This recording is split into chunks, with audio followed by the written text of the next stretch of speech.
Yins guys, thank you for listening to the Bridge to Buctober podcast, where we talk all about them Pittsburgh Pirates and that. Today is March 6th. I have no idea how I'm going to do this today. Let's go Bucks.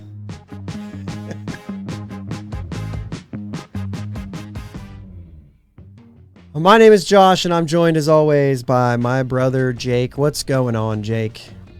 Not much, man. How you doing? Well, I'm it's not sounding like me again. Just continue to lose my voice, continue to get sick. Now, this one's not really a sick. This was more of like an allergy thing, but it started here, and it's just the ability of my body to fight things off right now. Is that Easton? Oh, that was Roxy. Roxy. Crouching Tiger, Hidden Roxy. I've always said that. Anyway, it's just the ability to fight things off is not there, and it's getting better. I've been doing some different things, doing some shakes and stuff. So I feel like this one was only a few days, but it did move into my throat, caused me to lose my voice, and I'm back on the upswing. So, good deal. It's a good deal.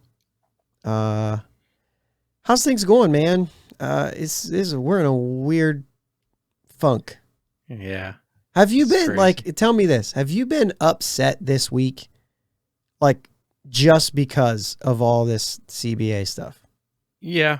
The only saving grace I have right now is softball season's right around the corner. So I've been kind of starting to get a handle on that stuff. You know, getting injured already is always fun. Yeah. It sucks getting old. Yeah, it does. Hey, I'm gone.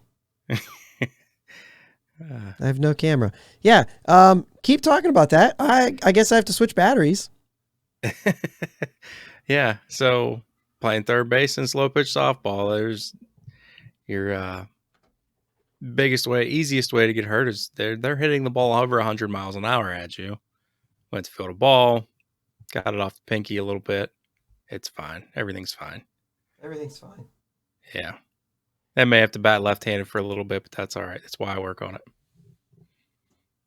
But trying to get ramped up for the season coming up. Got a couple tournaments at the end of March. So tell me, have you been getting into like watching the college baseball games and stuff? A little bit here and there. I typically, because I use ESPN Plus a lot to watch the games. I'll look through and I'll see who's playing. Usually I'll find like a ranked team.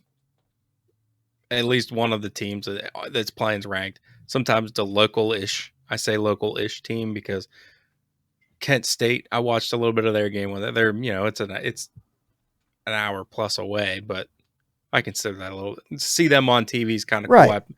I got to play against them when I was in college, so getting to watch them play a little bit, that was fun. But yeah, I was watching Ole Miss earlier today. So you're diving right in. Yeah, I'm in. I'm trying. So I have a hard time getting into the college games. I just have a hard time. The quality for me is not quite there, and so I'm having a hard time really getting into it. I can get into college softball though. College softball is fun. I get into both. Okay. There's something about the metal bat. Softball, I'm used to it. Composite bat, whatever you want to call it. Softball, I'm used to it. But when it comes to baseball, like, I like the crack of the bat. I like the wood bat. You know what I mean? Yeah, I get that. I think part of mine is I'm around high school baseball a lot, so I get that sound a lot. Yeah, there is a familiarity with it when it comes to that, and I'm not around that, so I guess I can understand that. So is there anything sticking out like with the college stuff? Because I mean, this is baseball right now. That we're going to get into our CBA stuff. We are, but right now it's just the idea of like, we're trying to get in and we're trying to see baseball. Yeah. But anyone you said you're watching a little bit of Kent State. Is there any, No one in particular. I mean, I've noticed, because how could you not notice, the first baseman from NC State, Tommy White. Is This that dude Tommy first, Tanks? I don't know if I haven't heard him call him that, but I it feel like might be. I feel It like I very hear well could people be because talking he hits about, tanks. I keep feeling like there's somebody, and I thought that somebody was telling me that, or not telling me, but was saying that his name is actually Tommy Tanks. Well, this guy's actual name is Tommy White. So Is it the same guy? The freshman? yeah, he's a freshman. Through their first 12 games, he's batting Tommy 431 with White. 9 homers. Yeah, okay. They are calling him Tommy. When somebody said Tommy Tanks, I was like, that can't be right. That has to be a nickname. It's a nickname. I did see that. I mean, this dude's power is unbelievable. When he was in high school, which I believe they're all high school seniors, they go play the Under Armour game in Chicago. Mm-hmm. He won the home run derby last year at that. And then he comes in to NC State as a freshman. He's already hit 9 homers through 12 games. That's insane. Yeah. Okay. He does already have 3 errors, though. I don't care. So it's not like he's an all around just a There's monster. a DH in every league now. I don't care. Right now, we do not know when the season will start. Right, and it's scheduled for April 12th. And we don't know. We have obvious speculation that it's not going to be April 12th. You know what I mean? Right. It definitely looks like it's going to be longer than that. The AAA season, we'll get into talking about AAA and AA and all that stuff, but the AAA season is coming up April 5th, and then AA and the rest of them will start a little bit after that. So there is something to look forward to, but until then, I mean, it's really just the college stuff that we have in front of us, and there's not really anything else. But Altoona is going to be in Akron last weekend of April. Yeah. So I know there's plenty of you guys that are planning on going up there. I know I've already seen some people that are planning on going up. But I'm gonna try to go up. I don't know if you're able to go up that weekend, either that Friday or Saturday, but yeah, I'll definitely be looking into it. Yeah, we're gonna get closer. We're gonna try to go up there and go see Altoona. And obviously we don't know, who's gonna be playing. We know we should see Nick Gonzalez. Yeah. You know what I mean? So Columbus is closer to me. I usually go down and see Indianapolis there, but they're not going to be there till like July. So hopefully there's real baseball to watch by that time. Real baseball. Yeah. Pro baseball. Pro baseball. Major League Baseball. Major League Baseball to watch at that time. So hopefully we're there. But if any Indians guys get an opportunity to go down to Altoona, we'd like to hear about it. We'd like to hear from you guys and tell us, hey, we made it down to Altoona. It was awesome. Or it's not the same or whatever. But I know there's been a lot of good talks about minor league baseball recently. Twitter's been kind of bouncing about it and talking about how good they've, that they have a good of a time they have going to minor league games and stuff like that. So, yeah. So there's that. Nice. It's been nice too, because the minor league camps have gotten underway a little bit, and it's been the Pirates Snapchat's been popping up on my thing, and watching Bubba Chandler throw a little bit of a bullpen, watching a couple different guys hit. Yeah. It's just nice to see. I just wish it was all of them. Yep, and there was a lot of coverage. I mean, I'm on Twitter a lot, and so I see a lot of the videos and stuff coming through on Twitter. You do the Snapchat thing. I miss the boat a little bit on Instagram. I don't do it as much, but man, I've never had Snapchat, never had TikTok. I pretty much only got Snapchat because the wife wanted to use it, and we started using it back and forth. So anyway, without further ado, we're 10 minutes in, and I know that this is the thing. We got to talk about the CBA. We got to talk about the season that's not starting. We got to talk about all these things. And we didn't come out with the declaration right away at the beginning of this. I know that we're doing weekly stuff and all that stuff was going on since our last episode has been released. But we assume, and maybe that's, I think it's okay to assume. We assume that you guys have listened to other people. You've seen the headlines. You know what's going on. And so I didn't feel like going in as if it was any breaking news when all this stuff happened and here we are a week later. You know what I mean? Yeah. So this is, to me, this is sad. This is where I'm at with it. And I think that we're going to spend a lot of time here, you and I. We're going to talk about less about we'll probably cover some, logistics. But I think that our intent right now is just to kind of share a little bit about how we're feeling. Oh no, feelings. I mean, I'm not, going to do feelings. Not necessarily I'm not going to talk about my feelings. Hold on a second. I got something for you here. Don't be talking about no feelings. I don't want to have to punch you. No, I'm serious. Farley was one of the best, dude. Anyway, I had a really hard time taking notes this week. I am someone, if you've ever watched the YouTube of our podcast, you would know that I'm someone who depends heavily on my notes because I'm constantly doing one of these things, looking over, and if you're not watching, I'm just looking to the left of everything. And I do constantly look at my notes. We also talk about how we like to ramble and we like to go off on tangents, which is why I love notes, because sometimes I'm able to reel myself in. But anyway, I had a hard time with the notes. Like I would start taking some notes of things I wanted to talk about early in the week after everything, and I would just get so mad, or I'd get upset, and then I'd have one of my kids would come in and be like, "No," you know what I mean? And it's like that's not fair. They don't know about this, you know what I mean? Right. I mean, obviously, I'm not like screaming at my kids, but there is like a feeling where you're just like, man, I'm frustrated already.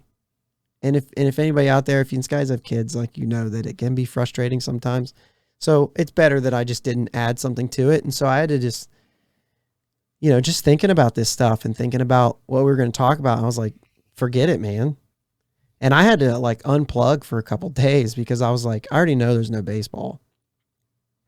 And it kind of not made me mad that there wasn't going to be baseball. What made me upset was I feel like I don't know what's going on. Yeah. And I think that's where it is. And I feel like my first point that I want to bring up here is that everyone that's already talked about this all week, there's been podcasts, there's been news, blogs, there's been ESPN and whatever. And they've already told you who the blame goes to. And I'm done with taking sides. I'm done with blaming. There are obvious, excuse me. I obviously have, throughout this time, I've leaned the players' way. And I still lean the players' way here. I mean, it's part of me. It's part of who I've been. Is my video locked up again? Yeah, it's frozen. Is your video frozen? Yep. Yeah, that's awesome. Okay, well let's just keep going and we'll just see what's going on. Up. Yeah. Tell you what, let's pause. We're going to try to get this figured out and we'll come back and we'll get into all this stuff. All right. Sounds good. Thanks for listening to the Bridge to Buctober podcast. Check us out on Twitter, Facebook, Instagram. It's Bridge, the number 2 Buctober. Audio podcast available on your favorite podcast platform. Video podcast available on YouTube. Follow, subs, likes, comments, replies. All that helps. Talk to us. We'll be right back. All right, we're back. And what a fiasco this has been. And if you hear a hum in the background on my mic, I am apologizing. I have a fan on. Basically, before we started recording, I noticed that the thermostat on the other side of the wall read 76 degrees. And I was like, oh man, that's going to be a warm one. Not thinking that it was going to like interfere with everything and my computer was going to get too hot and lock up. So here we are. We're gonna keep this thing going and hope that we don't crash again. And if we do, this will probably just be an audio only, and you guys won't even really know about this because I can edit everything out when it's audio only. Anyway, this is ridiculous. This is our weather. Yeah. We just have the heat on. It's been freezing cold. And then so it gets hot outside or warm outside, and then nothing happens inside. Next Saturday it's supposed to snow again. Yeah, it's ridiculous. All right. It's insane. So anyway, let's get back into this, and I apologize for this. It wasn't just that my video stopped. For those of you who only listen to the audio portion of this and you don't care about the video, it wasn't just that. I mean, my whole computer, like my mouse would barely move. And so something had to be done. Anyway, we were talking about blaming. We were talking about the different blaming from either side, whether it's the owners or the players' fault and all that kind of stuff. And as much as I know that the owners slipped a bunch of crappy stuff into the deal, I wanted the players to sign. I just wanted them to say, hey, this is good enough. The younger players are paid more. Let's make it happen. And it doesn't seem that it's really that easy. We find out later that there was a bunch of things that were kind of slipped in and, that it was a really bad deal. If you were one of the ones that said, I knew they weren't going to make this happen. Dude, you didn't win anything. This was not an argument that you won. This is not a position. This is not an opportunity for you to say, I told you so. We all lose here. We all lose. None of us are getting baseball.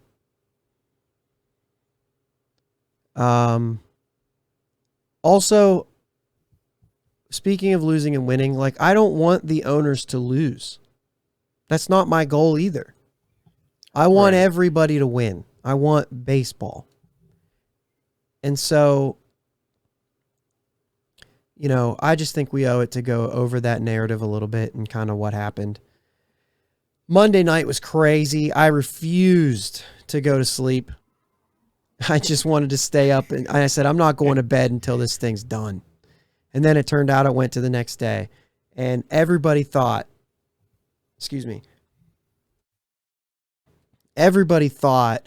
that it was going to get done. I did. I thought it was going to get done. And, it was all for nothing. And then the owners come out and they say, best and final offer, here it is. And apparently it was bad. But I thought when they first put it out there that it was really good. Everything looked good. Everything looked like it was going the right way. What the problem with all that was that the narrative that was being pushed and all of the things that were being put out there, all of the sources were on the owner's side. And that's what kind of threw everything off.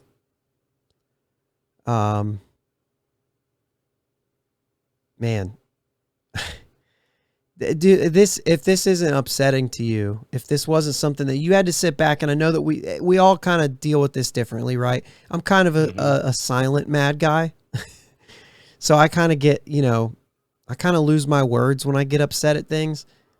But I was watching MLB Network and just having a really hard time knowing what happened to Ken Rosenthal and knowing that if you're not aware, he is not on MLB Network anymore because he was critical of the ownership and because he was critical of Rob Manfred. And they basically said, we don't need that narrative on our channel.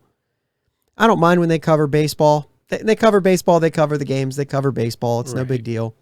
Right. But when this stuff happened and it was all different and it was all like, yeah, this is looking good, and then all of a sudden the players didn't take it, and you're kind of like, I don't get it. We need to keep in mind that the owners are the ones that lock the players out. This isn't a strike. And if the players feel like they're getting a raw deal, that's, they have a right to. Somebody kind of put up on Twitter, it was like, hey, if your boss just all of a sudden told you that you need to take $10 an hour or else I'm not letting you work. Not like you can go find a job somewhere else. Well, certainly you could.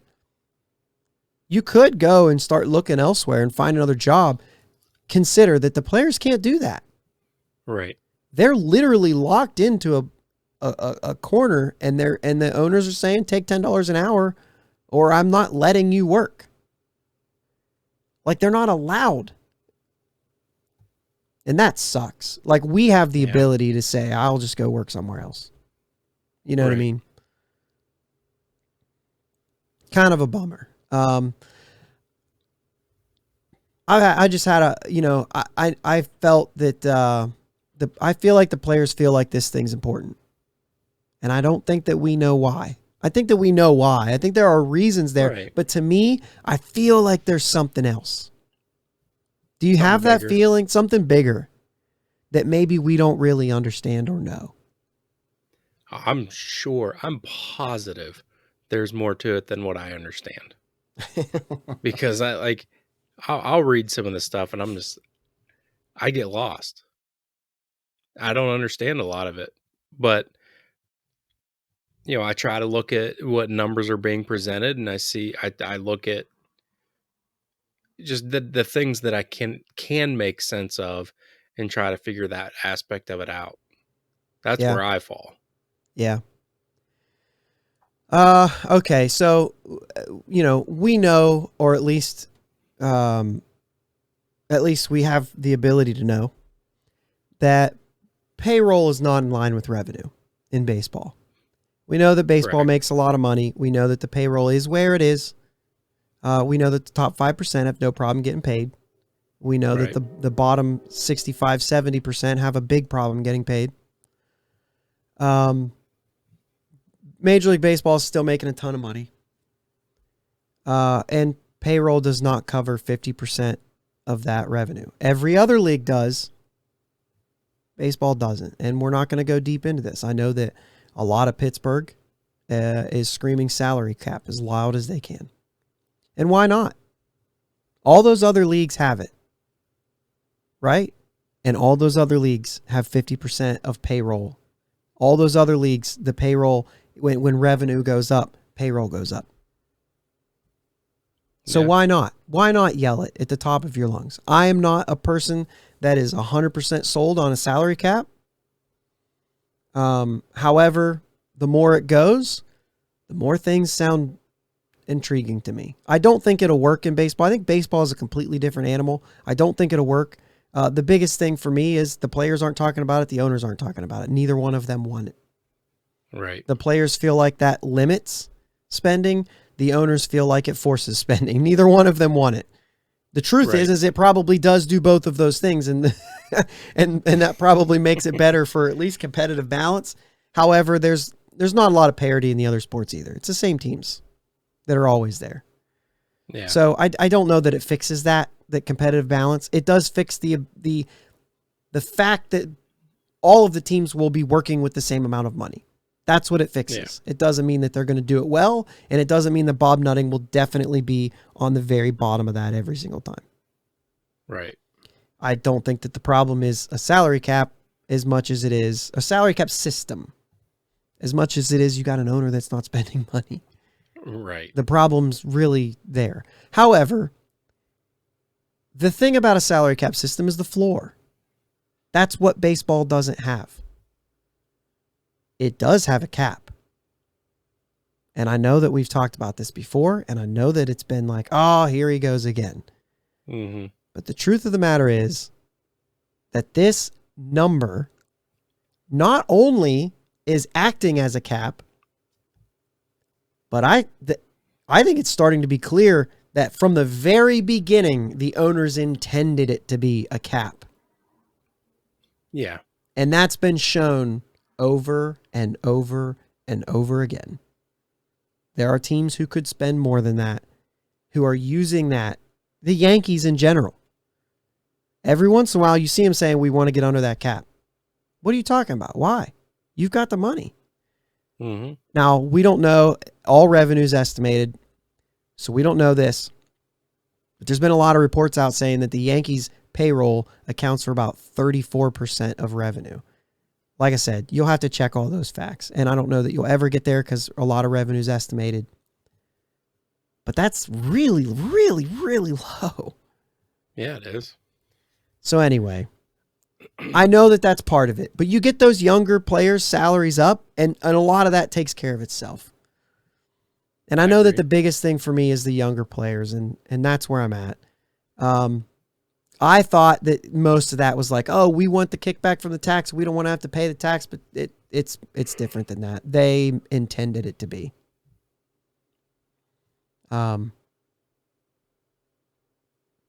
But it's a small market teams that aren't letting that CBT raise up, and within good reason.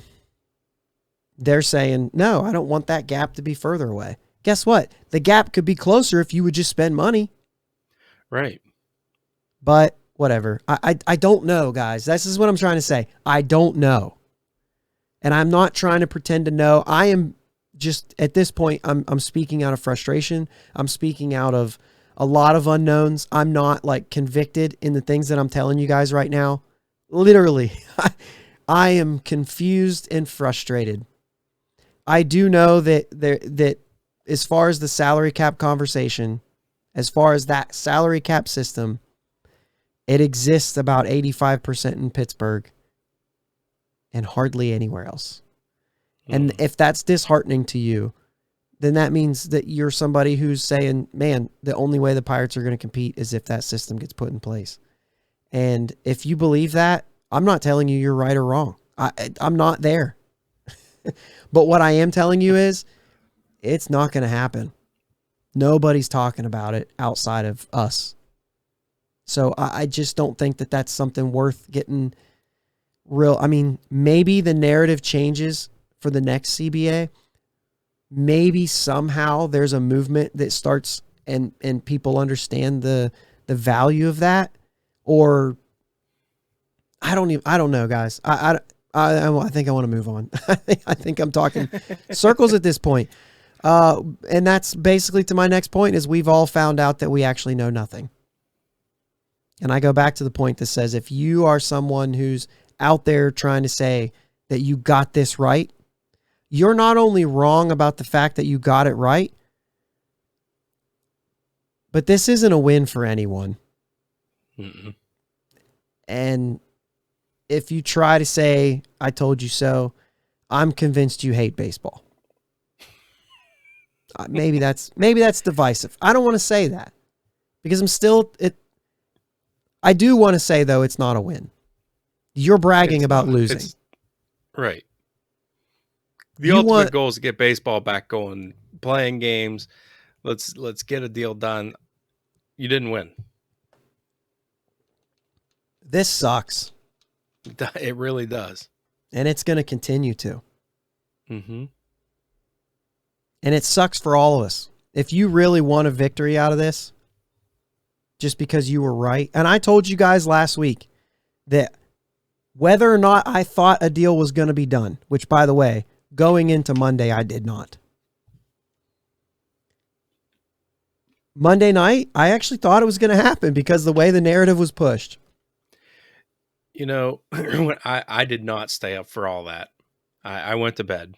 But when I went to bed and woke up the next morning and I saw that they had moved the deadline to Tuesday, I got my hopes up. I'm like, oh, they're close. Oh, yeah. Because why would you extend it? Well, for the sake of argument, we'll say 16 hours because I think they quit early in the morning on Tuesday. Yeah, like why would 2:30 in the morning. That? So why would you extend that 16 hours if you didn't think you were close? Yeah.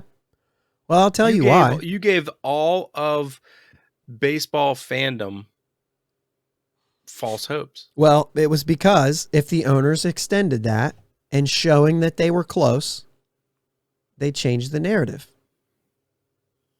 And now what they did was they tried to make it look like it was the player's fault. That's exactly what they did. It's just really hard. And they succeeded. Really hard for me. In a way, they probably did, but it's hard for me to say it's the player's fault when it's the owners that won't let them do anything. I know. The owners locked it out. Right. I had somebody the other day text me, and it started off talking about Fubo TV and AT&T Sportsnet in Central Ohio. The Penguins game was blacked out, so I don't know what that means for Pirates when it comes time for the Pirates to be on, but that's what it started out as. And then, we got to talking, and he said, I just assumed this was all on the players. And I said, that's the narrative that's being pushed to people who aren't paying attention. And I said, the owners locked the players out. And he said, this isn't a strike. And I'm like, look at this. Look what they've done. And it's not the same. And you know what? It makes you question all that stuff that happened back in 94. Right. It makes you question the narrative then when everybody was mad at the players. Because the players didn't have an opportunity to speak out. Now we've got all the ability. We can hear the players directly. Eye-opening. If you're not paying attention, seek it out, man. I'm telling you, this is a bigger deal than what I think. I'm lost. How can we help grow a game that we love if the game we love doesn't seem to love itself? If the owners are willing to say, we don't care if there's games being played, we don't care if the fans get mad, we just want to keep making money because we know the revenue comes in whether the fans show up or not. Right. I make a profit even if the fans don't show up. If the fans show up, I make more of a profit. That sucks. Yeah, it does. I hate this for the fans. I hate it for the sport. People are going to give up on baseball because of it. If this continues, what I make a joke last night, we don't have steroids to bail us out this time. Well, we do because they're not testing right now. Yeah, so. but they're going to, and it's all going to come up, and that's also right. Yeah, whatever. I'm more concerned about recreational drugs at this point than I am juicing.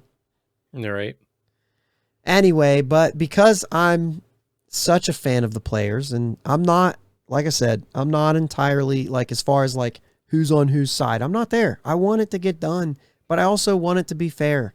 And right now it's not. It hasn't been fair. And so I understand the players need and want to make it fair.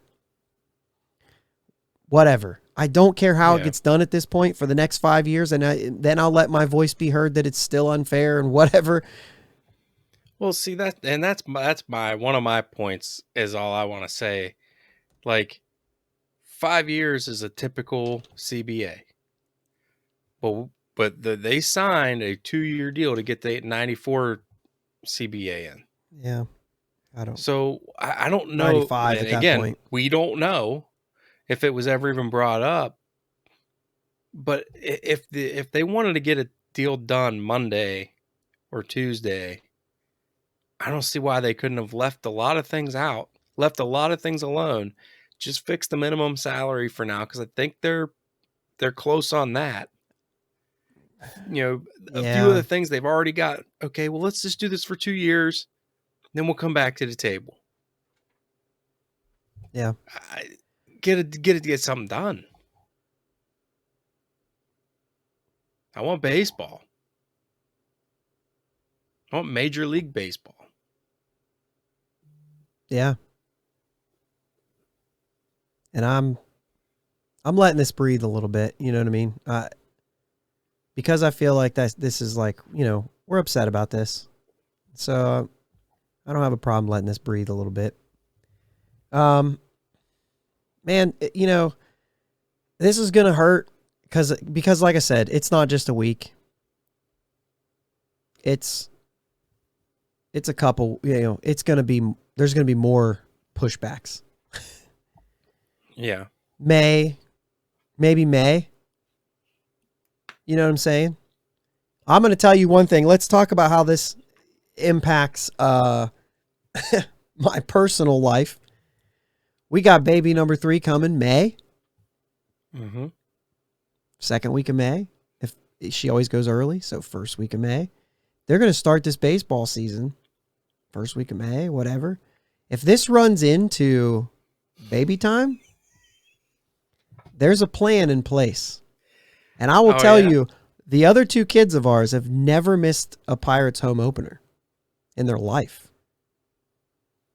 And Katie said, well, we can't. She's like, if this messes with that? And I was like, yeah, I know. Is there a way we can send them? We've got the tickets. She's like, yeah, you're taking them. I said, excuse me? She says, you're taking them.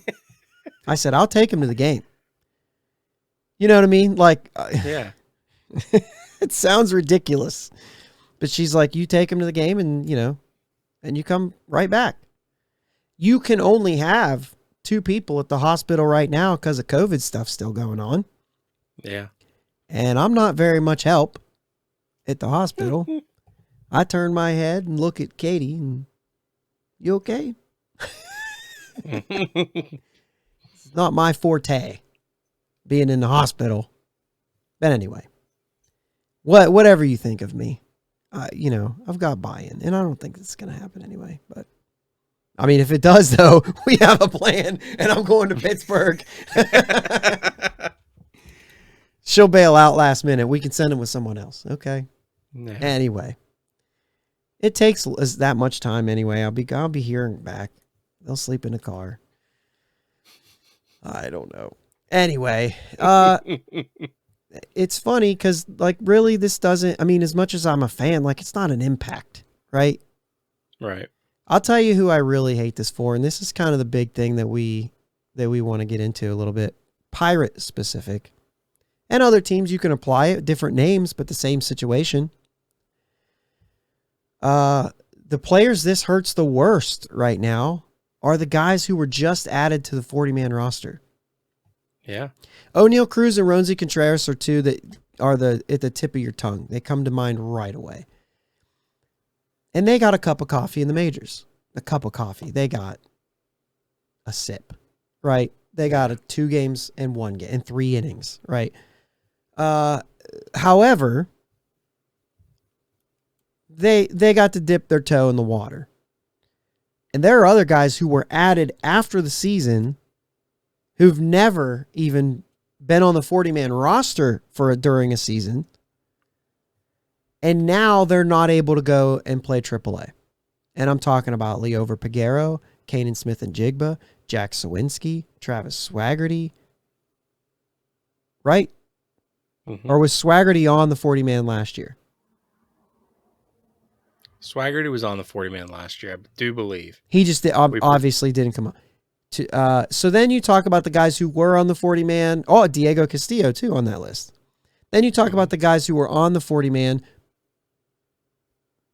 Got a little, like Miguel Yajure, Tucupita Marcano's played some games, not with us, but played some in San Diego. Rodolfo Castro got some games. Those guys are all still assumed to be in the minors to start things off. And they can't play now. So AAA is going to get started without Diego Castillo being there, Miguel Yajure being there, Roansy Contreras, O'Neal Cruz, assuming he's there, maybe, whatever happens with him, Kanan Smith and Jigba, Jack Sawinski, Travis Swaggerty, Tucupita Marcano. All those guys should have been at AAA. Yeah. And now they're not. And then you can add Leover Peguero, who will probably start off in AA. I would assume AA. Yeah. He's young, but AA, I would think. I think he's moving quick. All those guys are not going to be in AAA. So now there's other things that have to move, but that's all fine. The other things that have to move are fine.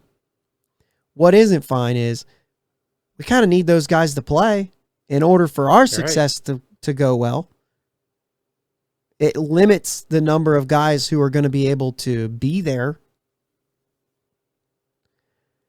Yeah. So it already, you're talking about a list of guys. A list of guys who missed already 2020. And I'm telling you, if you've got a heart at all, you feel the most for a guy like Travis Swaggerty. Missed 2020, came out in 2021, and everybody was like, this guy could be called up this year. And 12 games in, got injured and lost the rest of 2021. Now he's missed out on 2 years of baseball, added to the 40-man roster, and could possibly miss out on a third straight year if this thing goes all year.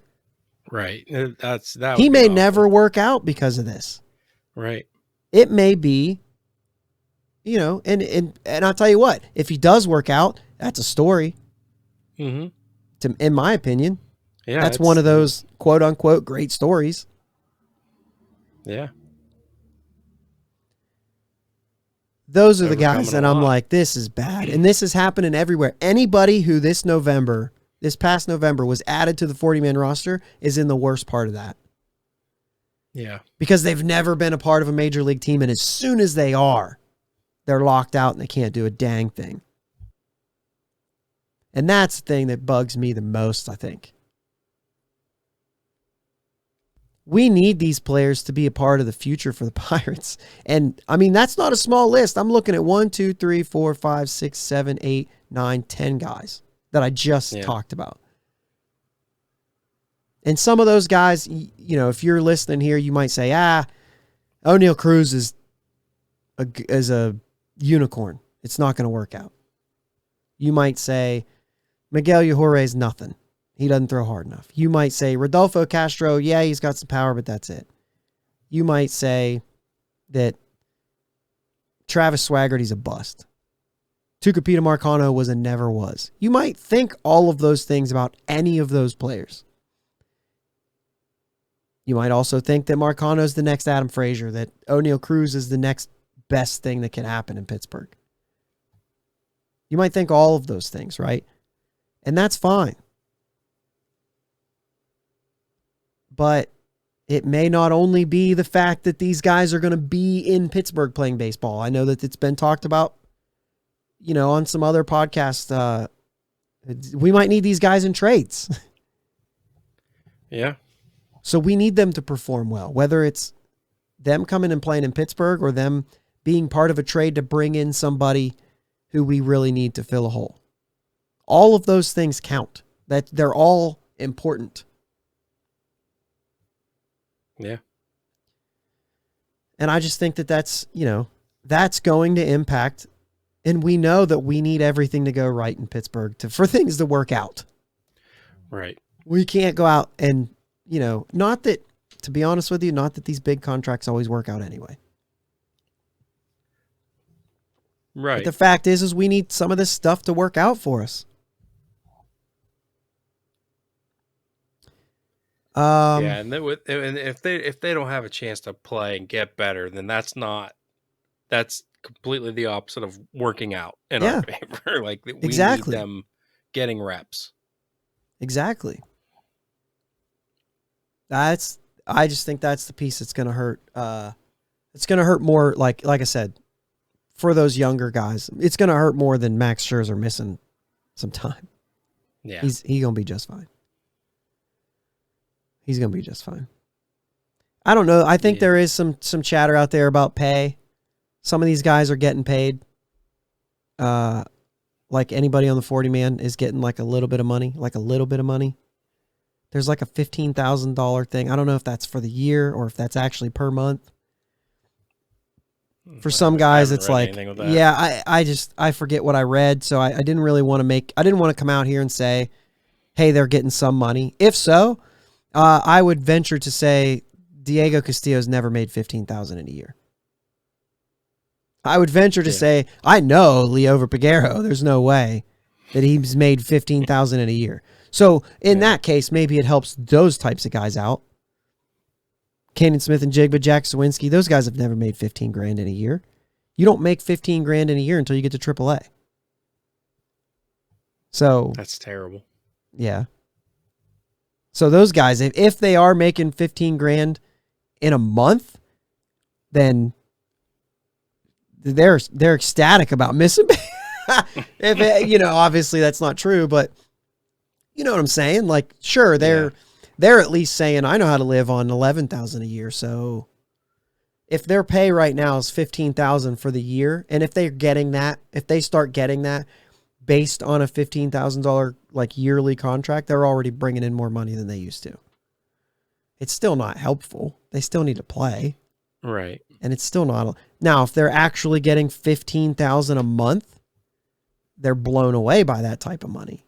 They would have gotten that money this year anyway, because I forget, once you're added to the 40-man roster, your minimum, like your AAA salary of 15,000, or I think what it's going to be in 22 is slated to be 18,000. If you're on the 40-man roster, you're not making 18,000. You're making like 30,000 or 60,000. I forget what the number is. I think it depends on how many years you've been there on the 40-man, but there is a little bit more, like, it's basically more in line with a real human once you're added to the 40-man roster, where before that you're not really considered like an honest worker. Right. You're in the minor leagues. You're just chasing a dream. It's never going to happen. Making 11 grand a year if you're lucky. Man, that's terrible. Yeah. But anyway, that's for another podcast. Let's go one more step with this. And let's talk about the potential that we've heard nothing different about. You've heard a little bit of ramblings where at least there's a push to have the Rule 5 draft canceled. As of right now, the plan was, as soon as this thing gets back up, we do a Rule 5 draft.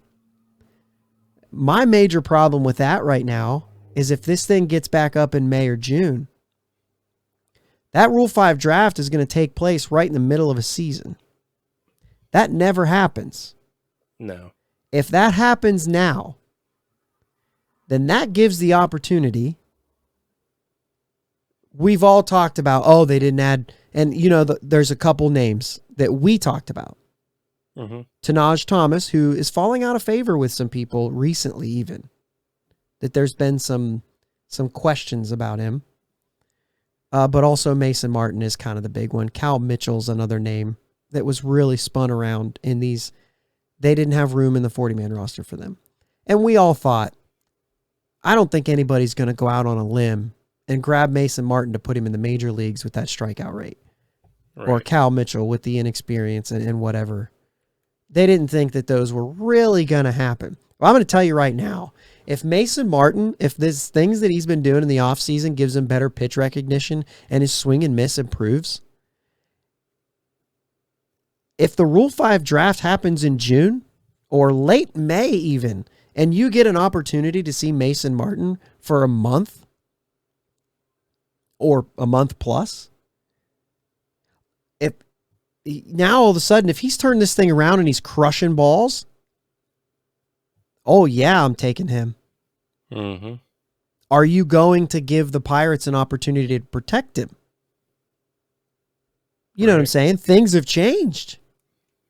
Yeah. Let's even say this thing. Let's say we go like 2020, we played a 60-game season. If you play 60 games or anything less than 100 at this point, I would say like, yeah, I'll take a waiver on that guy. Yeah, he's hitting with power. If he can continue to improve this swing and miss, heck yeah, I'll put him on my roster for a couple months. And I've heard other people say things about Mason Martin being a really great candidate because of his power and his swing and miss. They'd be a great candidate for DH, which I'm kind of like, well, I didn't hear these terrible at first base. Right. I don't know that his first base is his weakness. I think at the plate is his weakness right now. The swing and miss is his weakness. I think you could put him at first. Big deal. Look at the guys we got playing first base. I mean, no offense to Michael Chavis. I haven't really seen him play a lot. I know he can play first base, but right now we're looking at Yoshi at first base. I mean, defensively, I'd put Mason Martin right now and let Yoshi do the DH. I'm not worried about Mason Martin being a DH at this point. I'm worried about him hitting the ball. Right. And if he shows he can hit the ball, somebody could pick that up in a heartbeat. Yeah.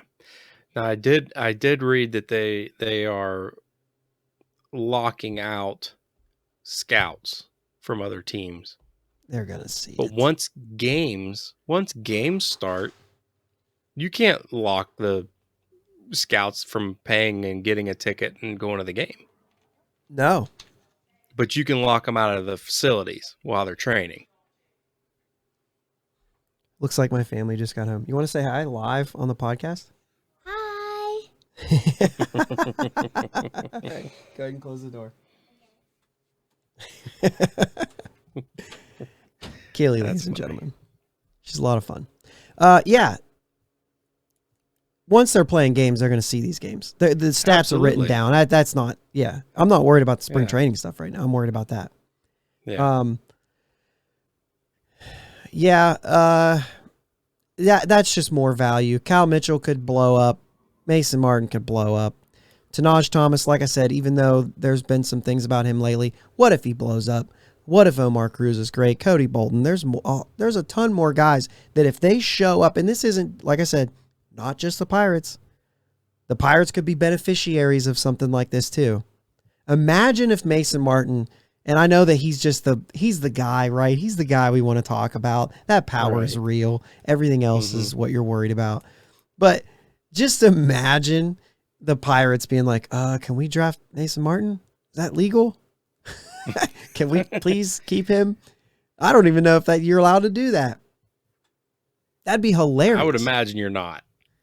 Imagine, though, that this plays a Mason Martin. The only reason I keep bringing up Mason Martin, first off, is because he's the most popular one to have talks about. Everybody wants to argue him because he's polarizing because of the power. Yeah. So I like to bring him up and put him in. But think about this for the Pirates. First base is a position of need. Yeah. And there's no answer for us. If it's got to be Mason Martin or it's got to be,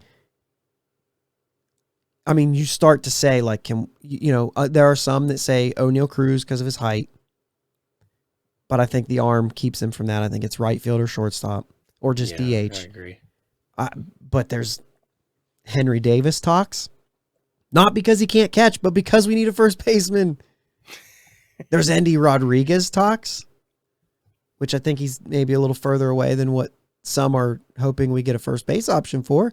But you know what I'm saying? Like if Mason Martin works out, then he figures first base out for you for, the immediate future. Mm-hmm. If Mason Martin ends up being Pedro Alvarez at the plate, there's a lot of strikeouts there. I'm way excited about his performance. Mason Martin's power transitions to a 40 homer guy. Yeah. Which Pedro never hit 40, but got close. Yeah, 37 that year. Mm-hmm. But still. Dude, all I mean is that's a free, like you just get him. You just get him. I think that because that would mean things have changed. And the Pirates were hoping things would change for him, but he was going to have to prove it this year. And if he doesn't have to prove it to the Pirates anymore and he just proves it to other people and then they just steal him. I mean, not steal him. It's fair, but you know what I'm saying? Right. It's new information that they now have. Yeah. It'd be easy to hide him with less than 100 games. And any pitcher on our roster, really. It's easy to hide pitchers. Yeah, I mean, exactly.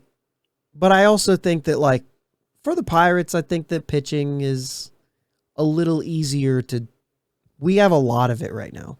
No, yeah, I get that. And I think that we could, like, if somebody takes an Omar Cruz, a Cody Bolton, a Tanaj Thomas, I think we'd be like, man, if he ends up being good, it's kind of one of those, okay, we missed him. Let's move on. We've got a lot right now. And so I think that's doable. Plus, you can use other players and other arms and things to get pitchers via trade that are ready to make an impact when it's time to make an impact. Like, you got to understand that when we say the window starts opens up for real in 2030, 24 after they have a good year in 23, which was our kind of goal or our kind of, read on things. And we're not alone in that. There's a lot of people that believe that a window actually opens in 24. That doesn't mean that Anthony Solometo has to be ready to pitch in 24. That just means that Solometo has to be good enough to trade for somebody who's ready to pitch in 24. Now, obviously, you don't sell the farm, but that's why Sherrington goes out there, and that's why these GMs go out there and acquire a large number of players, because some of them you're going to have to deal away to get somebody who's ready to go when your window's open. Yeah. So, that's why we don't have to get attached to seeing them guys in a Pirates uniform, but making an impact for the Pirates. And sometimes that means bringing somebody in to be awesome for us. Yeah.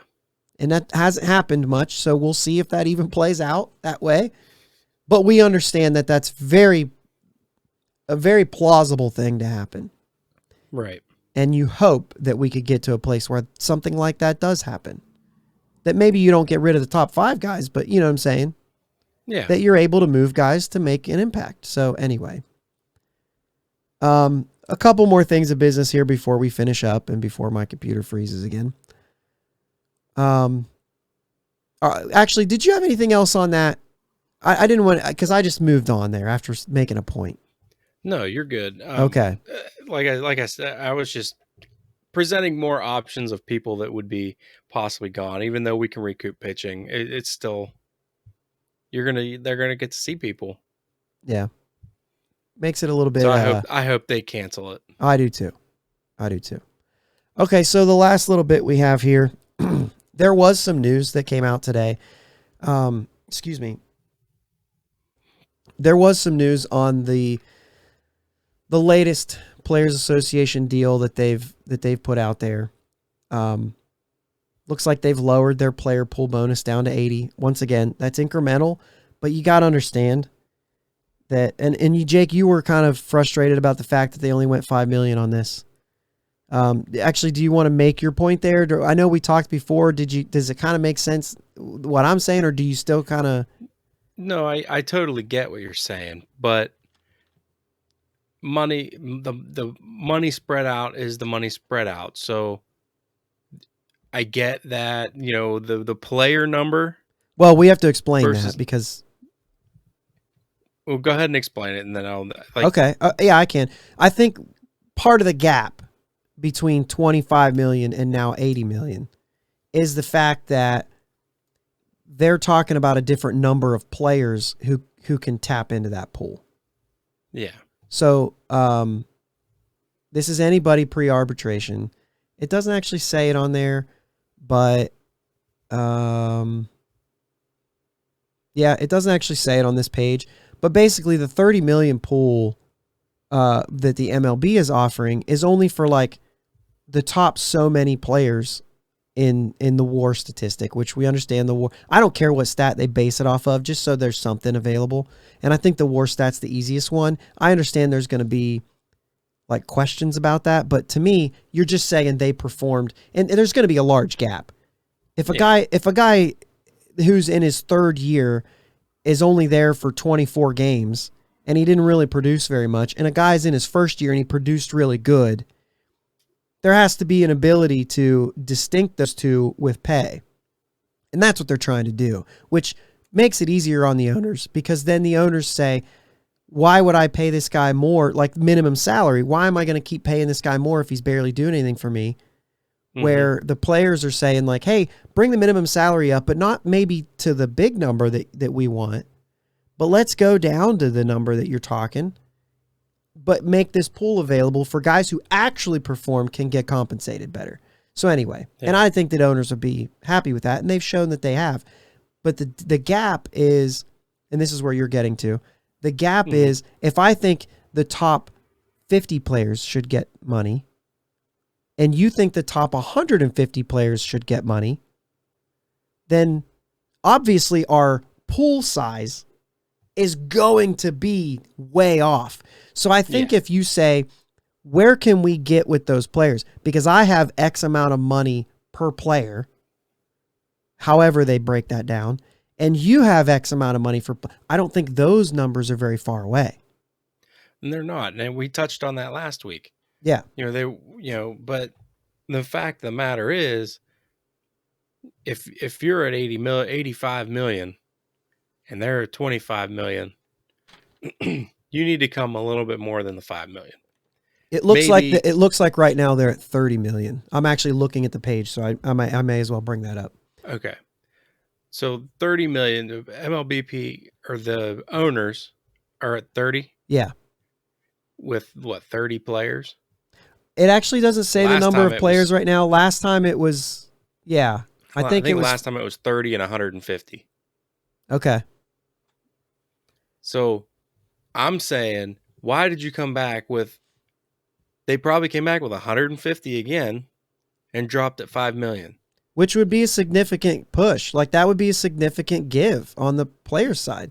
Right. But it doesn't look like it doesn't look like it. Yeah. You got to present it. But we're going to drop it down to 100 players so that I can drop that $30 million. It would make it a bigger drop. Math, but yep. But the drop of the money drop would be a lot more noticeable. Yeah. And I think they would have a better chance at getting the owners to agree to it. Yeah. I think it would definitely make a difference. And I think that's where the gap is. However, I think this is the big thing. Getting younger players who are actually performing a bigger paycheck is incentive-based. And to me, this is the way it should be done. I don't think the players should give much on this. I think they need to get the owners to really, or the league actually. This is more on the league. Because this doesn't even come out of Nutting's pocket. Nutting still just has to meet that minimum. This is the commissioner office. This is central revenue from what I understand. There's really three parties here. You got the commissioner's office, the owners, and the players union. Yeah. The commissioner and the and for the most part, they're working together. Yeah, and for the most part, it's on the owners and not as much from central. But and that it's trickle down. Obviously, it all comes from other areas. So I don't, like I said, I don't pretend to completely understand it. But the thing is the minimum salary thing, they're pretty close. They're really close. Mm-hmm. And unfortunately, the only reason the players are as low as they are is because of this pool. If the pool goes away, then that minimum salary comes up for the players. So when you say they're close, they're only close because there's money elsewhere that's available. If they have to come all the way down to only 50 players and 30 million or whatever the numbers are, then all that means is that the player's minimum salary has to go up. If I'm an owner, I'd rather have the pool available because that tells me that only the guys that are performing well are going to get, only the guys that are super valuable to me are going to get that automatic increase. So I think, and it pays you for what you did right there instead of like just saying, well, blanket, everybody gets $1 million, which is what I think it should be. I think every single player should get at least $1 million. Yeah. And obviously we're nowhere near that happening. Nowhere near that happening. Mm-mm. And I think that's how the players will do it is, well, if you perform, you could get $1 million. We know that like somewhere around 70% of Major League Baseball players do not make $1 million. Yet the owners make it feel like that's happening. So all the fans who are mad saying millionaires arguing with billionaires. No, it's for the most part, they're arguing with millionaires because those are the only ones in that room. Mm-hmm. But they're representing a lot of thousandaires. You know what I mean? Yeah. Yeah. So anyway, so that's the thing is you're just wanting a little more of a push, and that's a fair argument. And so, yeah, presentation's a big deal. I think, and if you want to get a deal done and you want to get back on the field, you got to present it better. And I think that they've done some things, but the players are very motivated at this point. This is where we say we don't know. They're very motivated to make a difference for the next group of people, and that's fair. If they're convicted about this, then they should be, like I said, I think there's more that we don't know. I think, we know that they've tried to sneak a lot of things in there, and that's, they're trying to make a raw deal, And that stinks. Yeah. Owners are doing this on purpose. But I don't know enough to really go into that. So let's finish this thing off. Maybe there's a little bit of a feel good here. Maybe.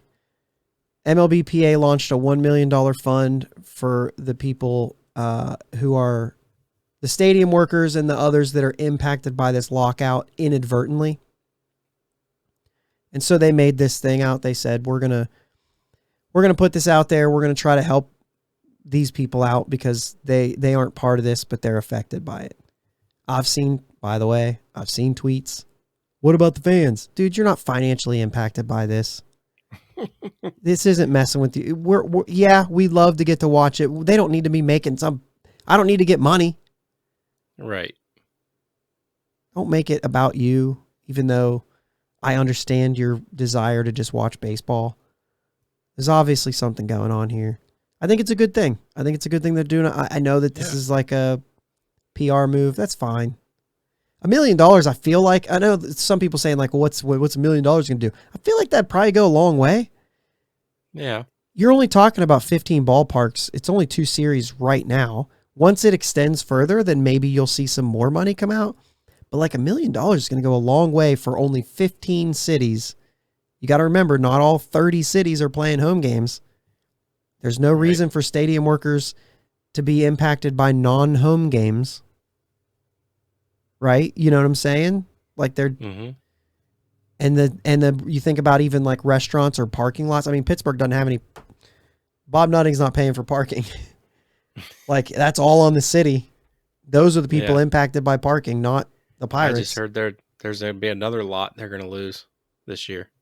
The one right across the street from PNC, they're going to build an apartment complex right there.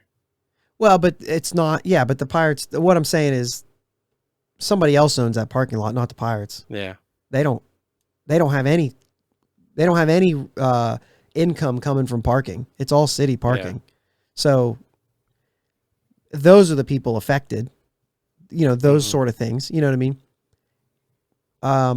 As far as stadium workers, anyway, the players, I think $1 million goes a long way is what I'm saying.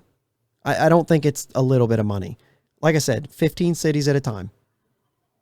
You know what I mean? There's 2 teams in one city at that point. So you're talking about 15 cities with the possibility of it grow. I mean, even then, as soon as you move cities, that's one city you don't have to worry about. So 15 cities at a time. It's not, the math is 15, not 30. Anyway, I think it goes a long way. You got to imagine people that are working at the stadium aren't working for $200,000 a year. You know what I'm saying? Like they're making, normal money.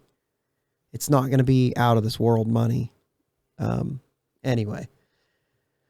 And then the owners came out. Oh, we're doing this too. Like, but we'll do details later. Yeah, because you just came up with this 15 minutes ago. Like an hour after they announced it, you were like, me too. If it makes people feel better, we'll do it too. And I'm thinking to myself, like, dude, you pay these people anyway.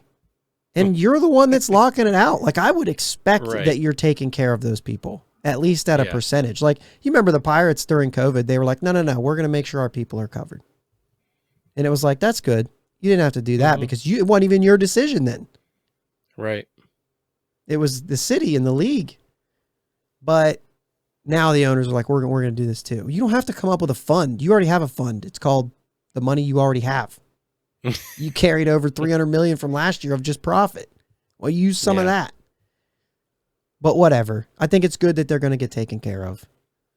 Because that's one of the other things that people are saying. And like I said, whether you say, oh, it's a PR move or not, those people don't care if it's a PR move or not. They're getting taken care of. So let's have a feel good about that, I guess. I don't know if it's worth a hand clap, but at least it's one of those layers that you're saying, quit being selfish. How about thinking about these people? At least the people who are financially impacted are going to get help. Yeah. So, whatever. Does that feel good? Do you like that? I mean, I like it. I do. Is it a feel good, or do you just read through and say PR crap? No, it's a feel good. All right. I agree with you. If you think it's just a PR stunt, that's fine. But to the people who are getting that, They don't care. they don't care. Yeah. They're getting help. Yeah. They're not out of a job now. Right. They're at least, getting something. But I was going to go over some of the differences of where they are just because I could share my screen. And I was going to say that if you're watching on YouTube, we could scroll down through there. But we actually are long because of the problems that I had with my computer. So we can wrap it up here. Do you have any closing thoughts here? I know that we're kind of frustrated today, and it was a little bit of a slower pace because we were trying to find words in a week that was a little bit odd for us. We're very big baseball fans. Like, dude, I don't follow any other sport the way that I follow baseball, and I really look forward to just being able to watch games. And I watch a lot of games, not just the Pirates even, you know what I mean? Like when the Pirates are over, I turn on somebody else. Because hate me or not, but because of Vin Scully and my late nights watching West Coast baseball, I tended to watch the Dodgers a lot, which is also why I always bring up Jock Peterson's name, because it was during his, his good years there. And I just like a lot of that team and the history and Jackie and Vin Scully. And so hate me that they've got a ton of money and I kind of root for them, but whatever. It's, if you understand why, then it makes a little more sense. But right, you know what I mean? If you're going to hate me because I like Vin Scully and Jackie Robinson, then that's fine. I'm not worried about it. If you hate me because they spend a lot of money and I just tend to root for them when the Pirates are out of it, then that's fair. You can hate me for that. But anyway, yeah, I mean, just the fact that baseball is gone for me is a bummer because I know that it's not going to be April 12th. You know what I mean? Yeah. However, I mean, right now, it's not just April 12th. It's not March 31st. It's right now I'd be watching spring training. Right. And college baseball is not doing it for me. And I don't get to see minor league spring training. So I still got to wait for April 5th even to watch minor league baseball. Yeah. Which I'm excited for, but that's still April 5th. So the way. You know what I'm saying? So anyway, I've been kind of bummed. I know that you guys have probably been kind of bummed. You're either taking this opportunity to be super mad or you're taking this opportunity to be bummed, or maybe I know you're not giving up on baseball because you're listening to us. I know you're not giving up on it, right? If you gave up on it, you'd give up on us too. And so, I'm rambling. Shut me down here. What do you got? I just want baseball back. I want a deal done. I want to move forward. Want to get back to some normality. I know the NFL's cut off their COVID protocols. There's some normalcy coming back in that realm of things. Let's get baseball back. Let's just get more normal. It's been crazy years, but this has been a really bad month. Yeah. For baseball. Yeah, it's been bad. And like I said, I'm not in that position to say that baseball's dying. We've said that there's some decline involved. But this still hurts. And we said it was going to. For these guys that we've talked to recently who are casual and just expect games to start, they haven't been paying attention. This is all hitting them for the first time. What do you mean there's not going to be baseball? Yeah. And so they're just now getting impacted by it. And I'm telling you, those types of people who just assume it's going to be on and only want to watch the games and they don't care about anything else, those people are the people that are just going to find something else to do. Mm-hmm. And you know what? You'll get them back because I believe you will. I believe baseball's there. But we said this before. You're not going to get them back till your team starts winning. Right. You won't get them back before that. The diehards will all be there. But those casual guys and gals, those fans that are just not, you know what I mean, that just watch and not paying attention to this stuff, they won't be back till your team's good. Period. And there's some cities that are a long way off. They're going to be missing fans for some years. Mm-hmm. That's a bummer. And that's the kind of people you know what I'm saying? So, all right. Anything else? I'm good. Hey, My guys. hearts are cleared. Next week. Yeah, I like that. Next week, we're going to try to pep it up a little bit and have something for you. So hopefully we can do that. If you got any ideas, shoot them our way. 100%. Let's go Bucks. Let's go Bucks.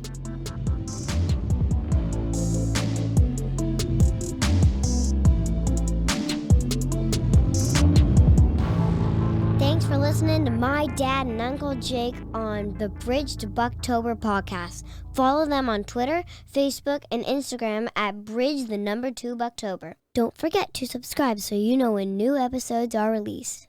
Clear the deck, cannonball coming, and let's go Bucks!